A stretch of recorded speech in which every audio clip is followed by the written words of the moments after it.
Baik,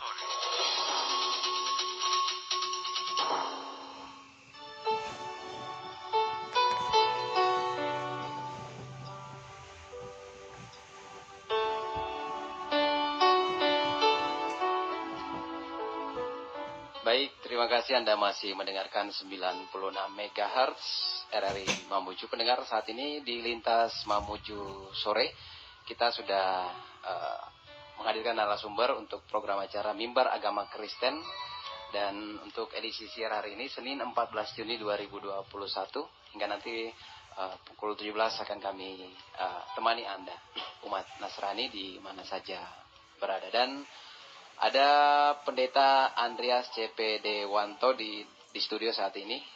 Selamat sore, Pak. Selamat sore, Pak. Juga sore. Belum kenalan tadi, siapa namanya? Saya Suprianus. Suprianus. Ya, baik. Dan sore ini kita kembali melaksanakan Mimbar Agama Kristen yang seharusnya ini rutin di RRI Mamuju. Ya, semoga bisa berkelanjutan. Ya. Baik, kita persilahkan saja untuk Pendeta Andrianus dan juga ada rekan Suprianus yang menemani untuk menyampaikan tema kita di sore hari ini, sepakat membawa berkat. Ya, betul sekali. Baik, silakan Pak Pendeta. Oke, selamat sore semuanya, pendengar RRI dimanapun Anda berada. Kita bisa ketemu lagi, semua karena kemurahan Tuhan. Terima kasih untuk para penyiar RRI yang memberikan kesempatan kepada kami dari Asosiasi Pendeta Indonesia untuk melayani hari ini. Baik, hari ini kita akan mendengarkan renungan firman Tuhan dari kitab 2 Raja-Raja, pasalnya yang ke-7, ayatnya yang ke-3 sampai dengan ayatnya ke-9.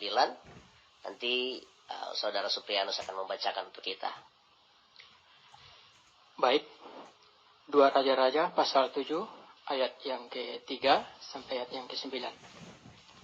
4 orang yang sakit kusta ada di depan pintu gerbang. Berkatalah seorang kepada yang lain, "Mengapakah kita duduk-duduk di sini sampai mati? Jika kita berkata, baiklah kita masuk ke kota, padahal dalam kota ada kelaparan, kita akan mati di sana. Dan jika kita tinggal di sana, kita akan mati juga. Jadi sekarang, marilah kita menyeberang ke perkemahan tentara Aram. Jika mereka membiarkan kita hidup, kita akan hidup. Dan jika mereka mematikan kita, kita akan mati." Lalu pada waktu senja, bangkitlah mereka masuk ke tempat perkemahan orang Aram.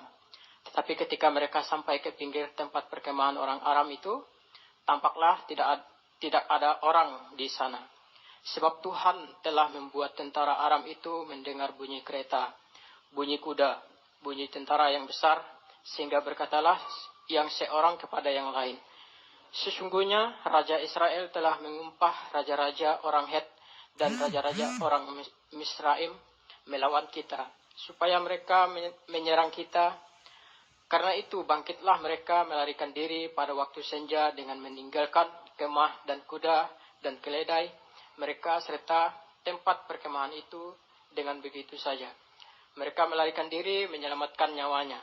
Ketika orang-orang yang sakit kusta itu sampai ke pinggir tempat perkemahan, masuklah mereka ke dalam sebuah kemah, lalu makan dan minum. Sesudah itu mereka mengangkut dari sana emas dan perak dan pakaian. Kemudian pergilah mereka menyembunyikannya. Lalu datanglah mereka kembali, masuk ke dalam kemah yang lain dan mengangkut juga barang-barang di sana. Kemudian pergilah mereka menyembunyikannya. Lalu berkatalah yang seorang kepada yang lain, Tidak patut yang kita lakukan ini. Hari ini ialah hari kabar baik. Tetapi kita ini tinggal diam saja. Apabila kita menantikan sampai terang pagi, maka hukuman akan menimpa kita. Jadi sekarang, marilah kita pergi menghadap untuk memberitahukan hal itu kepada istana raja." Demikian firman Tuhan. Terima kasih. Baik pendengar Radio Republik Indonesia yang ada di Mamuju dan di tempat lain, siaran ini bisa didengarkan. Kalau kita membaca dari kitab suci ini, kita melihat ada cerita yang menarik. Tapi sebelum saya lebih jauh lagi menyampaikan renungan ini, saya ajak kita semua tunduk kepala. kita berdoa minta tuntunan dari Tuhan, dari Roh Kudus untuk boleh menjelaskan firman Tuhan ini kepada kita. Kita berdoa. Terima kasih untuk kesempatan hari ini. Melalui RRI kami boleh menyampaikan firman Tuhan. Dan di mana saja siaran ini didengar, kami berdoa supaya Roh Kudus menerangi hati dan pikiran setiap kami, sehingga firman yang didengar hari ini dapat bertumbuh di hati kami dan mengubah tingkah langkah kami. Terima kasih. Demi Yesus Tuhan kami berdoa. Amin. Sepakat membawa berkat. Kalau kita melihat kisah dari 4 orang kusta ini adalah sebuah kisah hidup dalam krisis. Jadi pada saat itu kerajaan Israel yang ada di Samaria dikepung oleh tentara orang-orang Aram, dan kota itu tidak bisa bergerak apa-apa. Kota itu seperti lockdown. Mereka tidak bisa keluar dan mereka juga tidak bisa ke dalam, dan ada banyak hal yang terjadi. Mereka kekurangan makanan dan ada orang-orang yang mengalami sakit penyakit di situ. Dan kalau kita merujuk kepada kitab suci Taurat, Perjanjian Lama, orang-orang sakit kusta tidak diletakkan di dalam kota. Mereka ditaruh di luar kota. Itu bisa dilihat di dalam kitab Imamat. Jadi 4 orang kusta ini berada di luar kota. Di luar benteng kota Samaria yang bagus. Di dalam kota Samaria ada penduduk Samaria dan penduduk Israel yang sedang dalam krisis. Mereka sedang dalam kelaparan dan ketakutan karena dikepung oleh tentara orang-orang dari Aram. Dan tekanan-tekanan ini membuat mereka sulit melihat jalan keluar. Di dalam kota terjadi tekanan. Di luar kota orang-orang kusta ini juga tidak punya bahan makanan karena keluarga mereka dari dalam kota tidak bisa suplai makanan keluar. Dan akhirnya mereka berdiskusi. Sebelum mereka berdiskusi, di ayat-ayat sebelumnya, Raja Israel memanggil seorang nabi bernama Elisa atau Elias. Dia dipanggil untuk boleh menyampaikan firman Allah kepada Raja orang Israel. Dan Nabi Elisa berkata, besok kamu akan mendapat berkat. Harga tepung terbaik hanya 3 sukat, hanya murah saja. Dan raja itu berkata, mana mungkin itu terjadi? Lalu panitera di kerajaan itu bilang, sekalipun Allah sanggup melakukannya, tapi itu tidak mungkin, itu mustahil. Dan Nabi Elisa mulai berkata-kata kepada para panitera raja itu dan bilang, besok ketika hal itu terjadi kamu akan melihatnya tapi tidak akan menikmatinya. Nah, ini situasi yang krisis yang dialami. Situasi yang tidak mudah pada masa itu. Dalam kondisi perang, dalam kondisi terjepit, dalam kondisi yang sulit. Dan ada 4 orang kusta yang tinggal di luar kota juga yang dalam kondisi krisis juga. Mereka tidak bisa makan karena tidak ada suplai makanan. Jadi mereka berada dalam kondisi yang sangat terdesak. Dalam kondisi terdesak itu, 4 orang kusta ini berdiskusi. Mereka berdialog satu dengan yang lainnya. Sakit kusta itu adalah sakit banyak kudis dan luka-luka di badannya. Dan mereka mulai diskusi apa yang harus kita lakukan. Dan akhirnya mereka ambil keputusan. Baik, kalau kita masuk ke kota, kita akan mati dan kelaparan bersama orang-orang di dalam kota. Kalau kita pergi ke perkemahan orang Aram, ada 2 kemungkinan. Kita diberikan izin untuk hidup, maka kita akan hidup, atau kita akan dimatikan. Maka kita akan mati. Mereka di dalam 2 pilihan. Lalu dalam manajemen resiko, mereka memanajemen resiko dalam diskusi mereka. Resiko yang paling gampang untuk diambil adalah pergi ke perkemahan orang Aram dan memohon belas kasihan orang-orang Aram di sana. Lalu mereka mulai pergi. Mereka melangkahkan kaki ke sana. Mereka mulai berjalan menuju perkemahan orang Aram. Dan apa yang terjadi? Langkah mereka, orang-orang 4 orang kusta ini, oleh Tuhan diubah menjadi seperti langkah kereta, bunyi derap langkah pasukan yang banyak, dan itu hal yang menarik. Mengapa saya berkata menarik? Karena mereka adalah orang kusta yang penyakitan, tetapi di pendengaran tentara Aram, mereka seperti langkah prajurit yang besar. Mereka seperti derap kereta yang banyak. Sehingga orang Aram itu berkata bahwa Oh, Raja Israel telah menyewa raja dari negara lain untuk membantu mereka. Dan mereka mulai lari meninggalkan kemah mereka. Lalu apa yang terjadi dengan 4 orang kusta ini?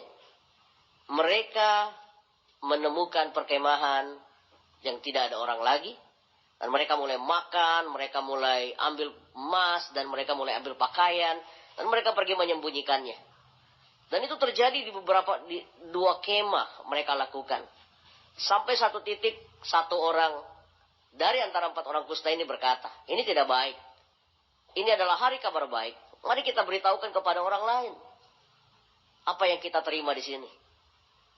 Saudara kasih Tuhan, kalau saudara membaca kisah di 2 Raja-Raja pasal 7 itu, pada akhirnya raja dan orang-orang di kerajaan Israel pada saat itu mereka bisa makan, mereka bisa dapatkan harta jarahan yang banyak, dan mereka bisa memenangkan pertempuran tanpa harus berkorban banyak.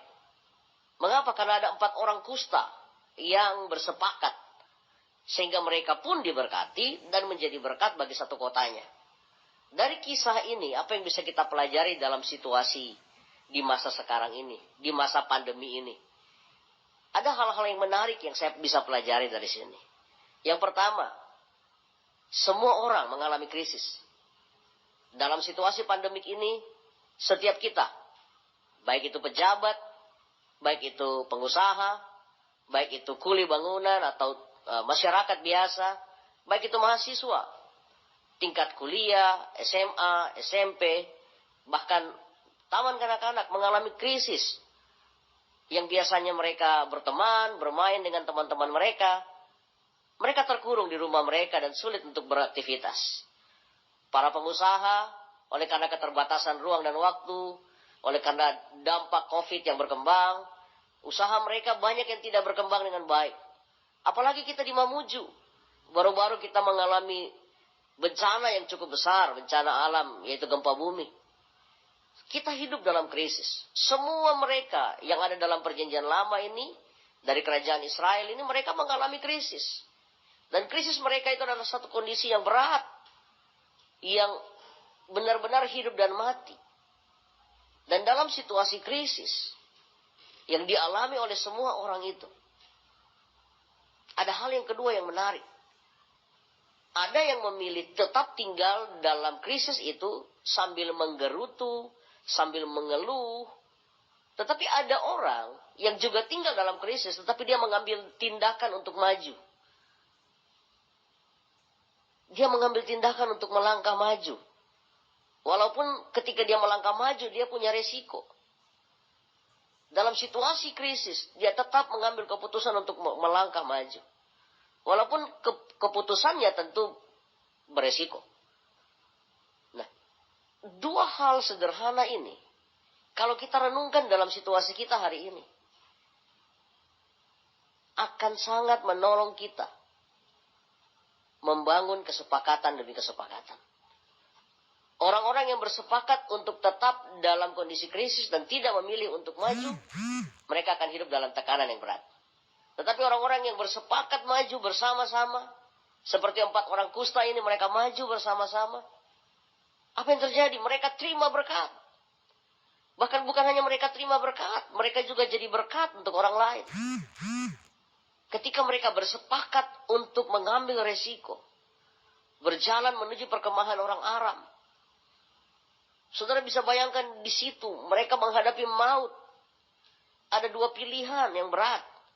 Kalau mereka dapat kasih kemurahan orang Aram, mereka akan hidup. Tapi kalau mereka tidak mendapatkan kemurahan, mereka akan mati. Pilihan yang sama ketika mereka harus tetap tinggal di kota Israel pada masa itu, di kota Samaria pada masa itu. Dan saat ini juga kita hidup dalam krisis. Pilihannya tetap sama. Apakah kita akan tetap tinggal di dalam krisis, atau kita mengambil kesepakatan, kita bersama suami, istri, anak-anak, rekan-rekan perusahaan, komunitas di mana kita tinggal, masyarakat di mana kita ada, kompleks perumahan di mana kita tinggal. Apakah kita mau bersepakat untuk saling membantu, atau malah kita tetap tinggal dalam krisis kita masing-masing? 4 orang kusta ini mengambil langkah bersepakat, mengambil resiko. Mereka maju. Mereka menuju perkemahan orang Aram itu. Mereka berjalan dalam kondisi mereka tidak fit. Orang sakit kusta tidak berjalan dengan kekuatan yang sama dengan orang yang normal. Tetapi mereka berjalan dalam keterbatasan mereka. Demikian kita hari ini juga. Ketika kita mengalami krisis dan kita memutuskan untuk maju, saya tahu itu akan memiliki banyak resiko. Tapi ketahuilah, firman Tuhan berkata di kitab Mazmur bahwa siapa yang menangis tapi tetap menabur benih, dia akan pulang membawa sorak-sorai. Demikian juga dengan 4 orang kusta ini. Walaupun mereka sakit-sakitan, ada resiko kematian di depan mereka, mereka bersepakat. Mereka menuju perkemahan orang Aram itu. Dan apa yang terjadi? Mereka diberkati.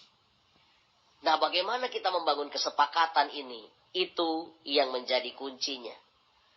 Semua orang pasti tahu bahwa dia hidup dalam krisis hari ini. Pandemi, krisis keuangan, dan banyak hal yang lain.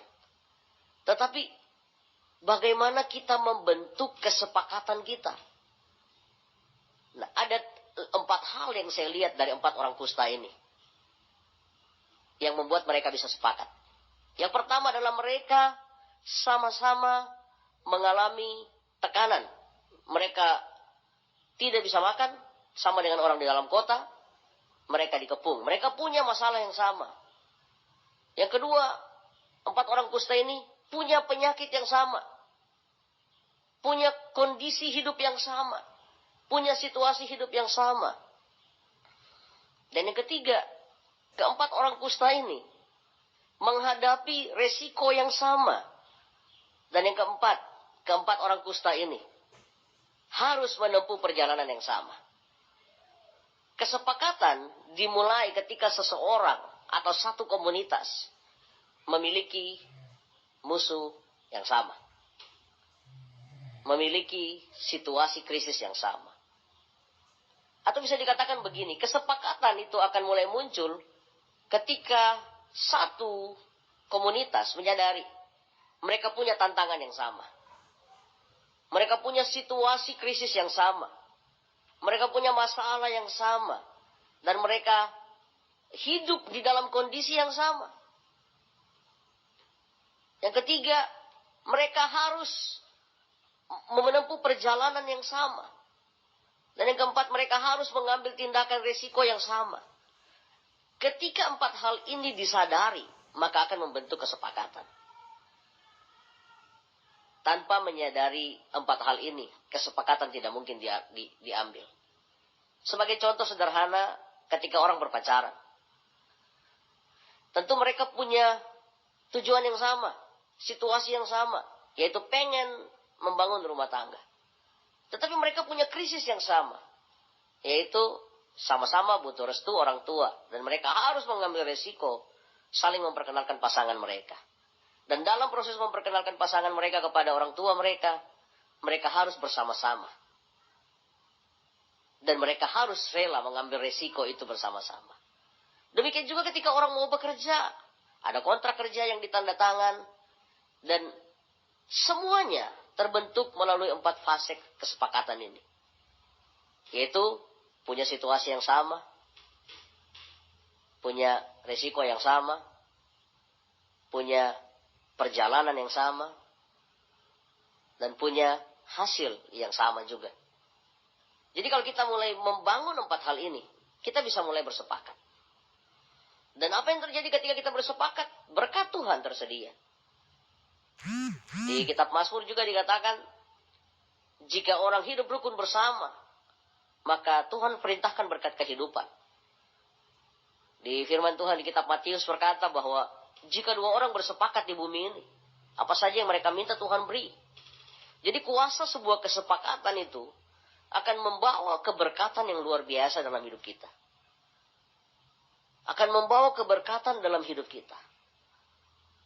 Nah, sekarang mari kita mulai memikirkan apa saja situasi kita yang sama dengan orang lain. Kalau satu masyarakat Mamuju menyadari, satu kota kita menyadari, kita baru-baru mengalami krisis, bencana, dan sebagainya. Dan semua menyadari pentingnya untuk saling menopang satu dengan yang lain. Semua menyadari bahwa kita mau membangun kota ini lebih baik. Semua menyadari bahwa kita mau punya hasil yang sama. Maka kita akan mulai membangun kesepakatan. Kita akan mulai melangkah maju bersama-sama. Demikian juga dalam komunitas gereja. Demikian juga dalam komunitas rumah tangga. Suami istri menyadari mereka punya situasi yang sama. Perjalanan yang sama. Kondisi yang sama dan hasil yang mau dicapai yang sama. Resiko yang sama. Ketika mulai dipertimbangkan semua itu dan kita mulai melangkah, itu baru kita sebut kesepakatan. Kesepakatan tidak terjadi dengan sendirinya. Kesepakatan terjadi dengan kondisi kesadaran. Nah, kalau kita bicara sepakat membawa berkat, kita akan bicara soal membangun kesepakatan itu. Selanjutnya contoh yang bisa saya sajikan kepada pemirsa Radio Republik Indonesia. Sepakat membawa berkat juga akan menolong kita untuk mulai menyadari bahwa kita nggak bisa hidup sendiri. Kita butuh orang lain, kita butuh rekan sekerja kita. Seperti 4 orang kusta ini, dalam membangun kesepakatan mereka tidak meninggikan diri satu dengan yang lain. Mereka tidak egois satu dengan yang lain. Ada nilai-nilai yang terkandung dalam kesepakatan mereka. Yaitu mereka berkomunikasi, mereka berbagi pendapat, dan juga mereka berbagi hasilnya. Ketika mereka mendapatkan hasil, tidak ada yang mendominasi. Mereka berempat bersepakat untuk boleh menyimpan dan mengelola hasil yang mereka dapatkan. Bahkan bukan hanya itu saja, mereka pun bersepakat untuk berbagi dengan orang lain. Tadi kita belajar dari kisah 4 orang kusta ini. Yang pertama, semua orang mengalami situasi krisis. Yang kedua, nilai-nilai atau apa saja yang bisa membuat orang bisa bersepakat. Ada 4 hal yang kita pelajari.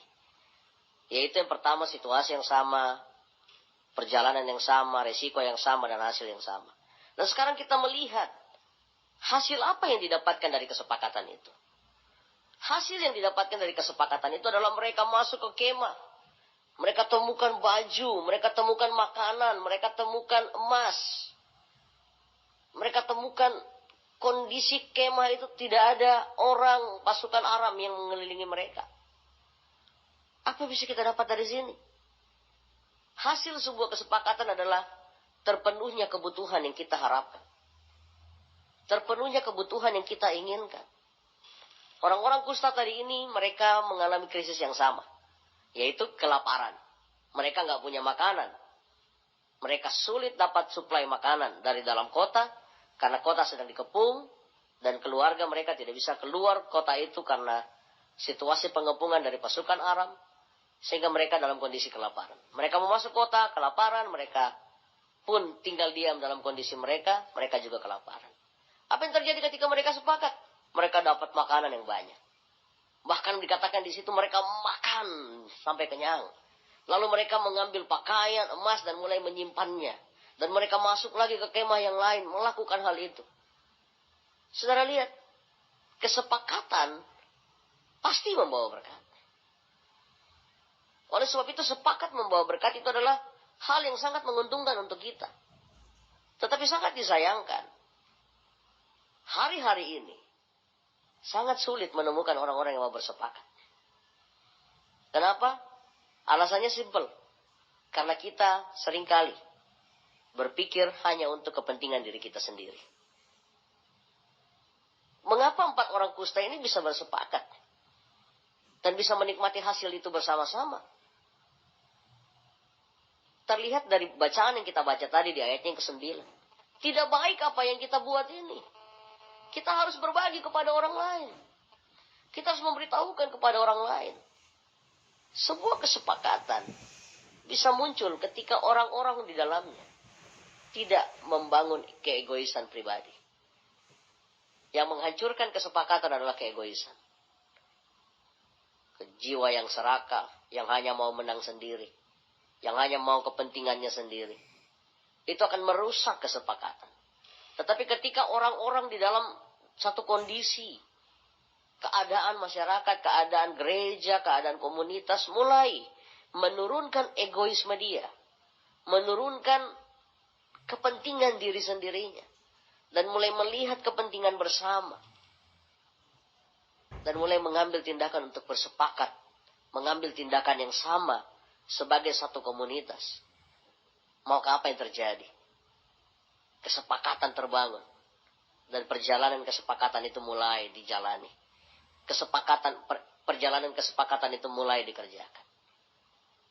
Bapak Ibu, saudara-saudaraku, pendengar Radio Republik Indonesia. Apakah Anda hari ini sedang hidup dalam krisis?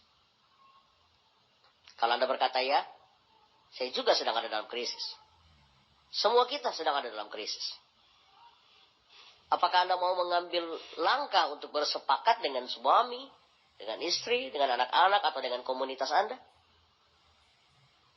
Yakinlah bahwa ketika Anda sepakat, ada berkat yang tersedia. Tetapi untuk sepakat, kita harus menurunkan egosentris kita. Kita harus menurunkan egoisme kita. Kita harus menurunkan, menanggalkan kepentingan diri kita sendiri. Dan ini sangat sulit. Justru dalam krisis yang terlihat adalah orang makin egois. Justru dalam krisis yang terlihat adalah orang makin mau menang sendiri. Justru dalam krisis, orang selalu bertindak sendiri-sendiri. Sulit membangun kesepakatan. Justru dalam kondisi krisis yang terjadi adalah seringkali kita saling mencurigai, berprasangka satu dengan yang lain. Justru dalam kondisi krisis, seringkali kita hanya memikirkan kepentingan diri kita sendiri. Bagaimana supaya saya begini dan begitu. Kita tidak melihat di sekitar kita. Tapi kalau kita mulai menurunkan egoisme kita, kita mulai melihat orang lain, dan kita mulai membangun kesepakatan bersama dengan orang lain itu, berjalan dalam jalan kesepakatan yang sama, mengambil resiko yang sama, maka kita akan terima hasil yang sama. Oleh sebab itu, persoalan sepakat membawa berkat ini adalah persoalan yang sebenarnya menyenangkan kalau kita kerjakan, tetapi juga sulit untuk dilakukan. Karena natural manusia seringkali berpikir untuk kepentingan dirinya. Itu naluri normal manusia. Bisa terlihat ketika krisis terjadi. Kita langsung mengambil tindakan menyelamatkan diri kita sendiri. Bagaimana situasi kita? Tetapi ada juga orang yang rela mengorbankan dirinya untuk menyelamatkan orang lain. Tapi itu kasus-kasus yang sangat sedikit. Kesepakatan demi kesepakatan sulit dibangun dalam situasi yang krisis. Tetapi ketika semua orang menurunkan egoisnya, dan dia mulai menyadari kita punya krisis yang sama, kita punya lawan yang sama, kita punya situasi yang sama, mereka mulai membangun kesepakatan. Dengan menyadari situasinya, mereka mulai terima berkat Tuhan. Mereka mulai terima anugerah dari Tuhan. Karena yang saya tahu, Tuhan adalah Tuhan yang maha baik. Tuhan adalah Tuhan yang maha memberkati. Dikatakan Tuhan maha pengasih dan penyayang. Tidak mungkin dia memberikan pencobaan melebihi kekuatan kita. Tetapi seringkali kita tinggal dalam krisis karena kita tidak bersepakat. Kita tidak bisa keluar dari situasi krisis karena kita tidak bersepakat. Nah, persoalan kesepakatan inilah yang sangat penting hari-hari ini. Kita tidak bersepakat satu dengan yang lain. Bagaimana kita bisa bersepakat dengan firman Tuhan? Bagaimana kita bisa bersepakat dengan rencana Allah yang maha baik itu? Bapak Ibu, saudara-saudaraku, para pendengar Radio Republik Indonesia dimanapun Anda berada. Apakah Anda sedang ada konflik suami istri, orang tua dan anak? Berhentilah dari konflik itu. Dan mulailah bersepakat. Maka Anda akan terima berkat Tuhan. Maka akan terjadi sesuatu yang baru dalam keluarga Anda. Anak-anak mahasiswa, mulailah bersepakat satu dengan yang lain supaya terjadi kegerakan yang baik. Kuasa sebuah kesepakatan akan menyatakan hal-hal yang besar. akan menyatakan hal-hal yang ajaib, akan menyatakan hal-hal yang mulia. Tetapi ini bukan hanya konsep yang mudah. Dikatakan memang mudah, tetapi dilakukan itu sulit. Nah, sulitnya adalah terletak pada kita sendiri. Maukah kita menurunkan ego kita? Maukah kita menurunkan kepentingan kita dan mengangkat kepentingan bersama? Kalau kita membaca di 2 Raja-Raja, pasalnya yang ke-7. Bagaimana 4 orang kusta ini mereka kembali dari tempat perkemahan orang Aram itu. Mereka pergi memberitahukan orang satu kota. Dan ketika mereka memberitahukan orang satu kota, mereka dicurigai. Mereka ditempatkan satu prasangka, oh mungkin kalian menjebak. Nanti kami ke sana dan pasukan Aram akan mengepung kami. Mereka bersembunyi dan mereka akan mengepung kami, mengalahkan kami. Lalu raja mulai mengutus orang, coba periksa apakah itu benar yang dikatakan oleh orang-orang 4 orang kusta ini. Seringkali ketika kita bersepakat, orang-orang akan curiga dengan kita. Orang-orang tidak akan yakin dengan apa yang kita alami. Mereka akan berprasangka dan berpraduga. Tapi tidak apa-apa. Tetap bangun kesepakatan itu. Maka kita jadi berkah untuk banyak orang. Seperti 4 orang kusta ini, walaupun mereka dicurigai, walaupun mereka tidak dipercayai, mereka tetap sampaikan berita itu. Dan lalu Raja Israel mulai mengambil keputusan. Oke, kita akan periksa tempat itu. Oke, kita akan lakukan ini dan itu. Saudara kan dikasihi Tuhan. Kalau kita bersepakat, misalnya, kita membentuk satu komunitas lingkungan hidup di Mamuju dengan membersihkan sampah di sepanjang pantai. Kita membentuk komunitas itu dengan bersepakat. 10 orang saja. Yang dilakukan secara rutin dalam kesepakatan. Satu waktu, pemerintah akan melihat itu, media akan melihat itu dan meliput. Memang akan ada orang yang mencibir, itu cari muka, itu hanya sesaat saja. Tetapi kalau kesepakatan itu dikerjakan secara terus-menerus, maka itu akan berdampak positif bagi kota ini. Kesepakatan apa lagi? Kesepakatan bekerja bersama-sama. Ketika terjadi pandemi, kita bersepakat bersama-sama melakukan program pemerintah dengan mencuci tangan, memakai masker, dan menjaga jarak. Dengan kesepakatan kita melakukan itu dan pandemi akan berakhir. Tetapi sayang sekali, karena itu tidak dikerjakan. Itu berkelanjutan sampai saat ini. Kesepakatan itu hal yang mudah untuk dikatakan, tapi sangat sulit untuk dikerjakan, apalagi dipertahankan. Tetapi lewat contoh kitab suci yang kita baca ini, dengan jelas sekali firman Tuhan lewat 2 Raja-Raja pasal 7 memberikan teladan kepada kita. Bahwa kalau kita sepakat, kita pasti diberkati. Bahwa kalau kita sepakat, situasi yang berat, situasi yang sulit bisa teratasi. Kalau kita sepakat, kita bisa memberkati banyak orang. Menjadi solution maker bagi banyak orang. Tapi kalau kita nggak sepakat, kita nggak akan mungkin mengalami yang namanya kemenangan. Kita nggak akan mungkin mengalami yang namanya berkah. Nah sekarang pilihan di tangan kita, para pendengar Radio Republik Indonesia. Apakah Anda akan membangun kesepakatan bersama sebagai keluarga kah? Komunitas gereja? Komunitas masyarakat? Ketika Anda membangun kesepakatan, maka dampak pertama dari kesepakatan itu adalah berkat. Sudah sangat jelas dikatakan dari firman Tuhan ini. Dan ada banyak contoh-contoh lain dari kitab suci yang membuat saudara bisa melihatnya. Contoh yang lain yang saya bisa perlihatkan kepada saudara itu di kitab Kisah Para Rasul. Ketika orang-orang percaya, mereka bersepakat berdoa. Saya baca untuk saudara. Kisah Para Rasul pasalnya yang keempat. Kisah Para Rasul pasalnya yang keempat saya akan baca untuk saudara. Ayatnya ke-23. Sesudah dilepaskan, pergilah Petrus dan Yohanes kepada teman-teman mereka. Lalu mereka menceritakan segala sesuatu yang dikatakan imam-imam kepada tua-tua kepada mereka. Ketika teman-teman mereka mendengar hal itu, berserulah mereka bersama-sama kepada Allah. Ya Tuhan, Engkaulah yang menjadikan langit dan bumi, laut dan segala isinya.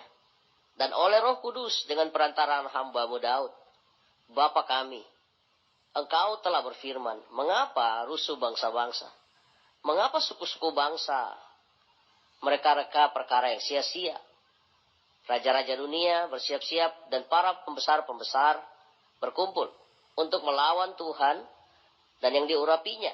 Sebab sesungguhnya telah dikumpulkan di kota ini Herodes dan Pontius Pilatus bersama dengan bangsa-bangsa dan suku-suku bangsa Israel melawan Yesus hamba-Mu yang kudus yang Engkau urapi. Coba lihat, ketika bangsa Israel melalui para imam dan ahli Taurat bersepakat, bahkan mereka bisa melawan seorang nabi yang besar.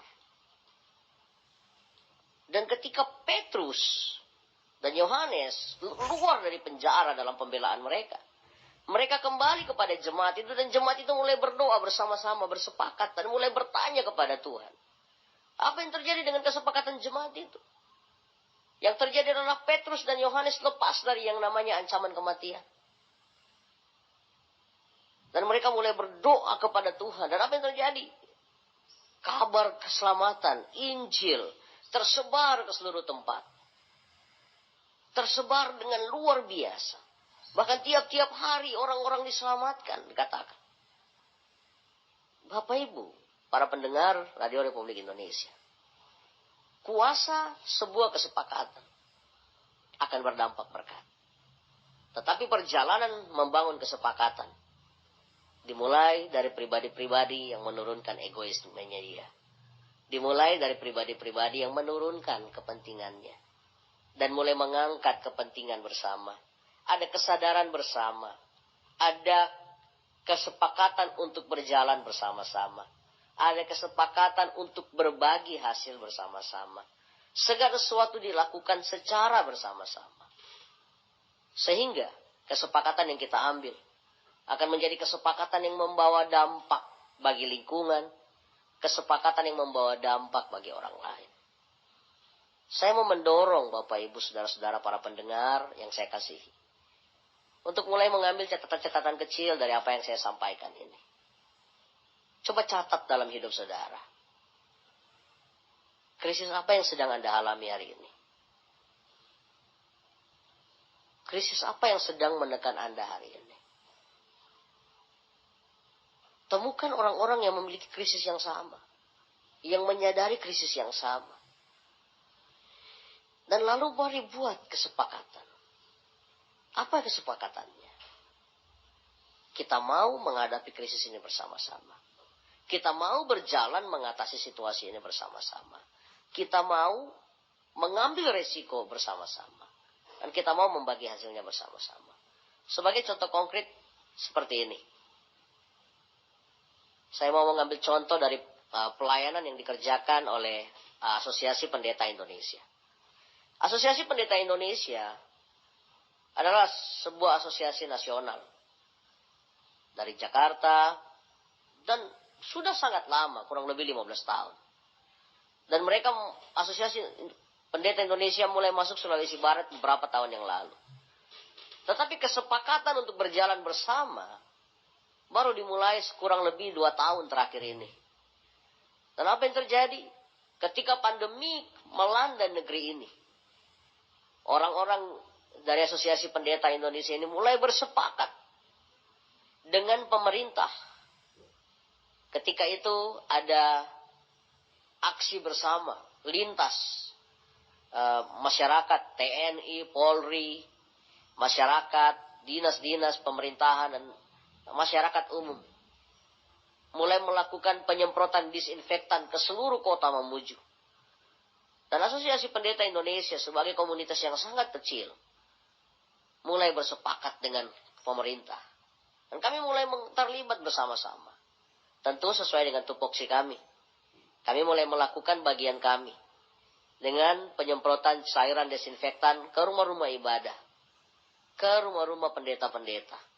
Ke rumah-rumah hamba-hamba Tuhan yang ada di sekitaran kota Mamuju. Sebuah kesepakatan dan kerelaan berkorban. Apa yang menjadi dampak setelah itu? Kita bisa menekan untuk beberapa bulan perkembangan COVID di kota Mamuju. Walaupun beberapa waktu kemudian berkembang lagi. Mengapa? Karena kekurangan kesepakatan dari banyak orang.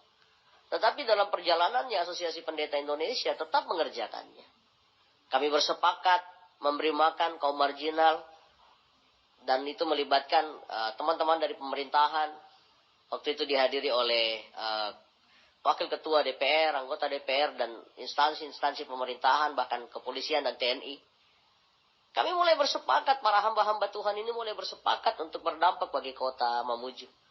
Menjadi berkah bagi kota Mamuju. Kami mulai buat kegiatan-kegiatan, terlibat bersama dalam bakti sosial yang lain. Dan ketika terjadi gempa di Mamuju, kami mulai terlibat bersama membangun posko, menyalurkan bantuan-bantuan, dan banyak hal yang lain.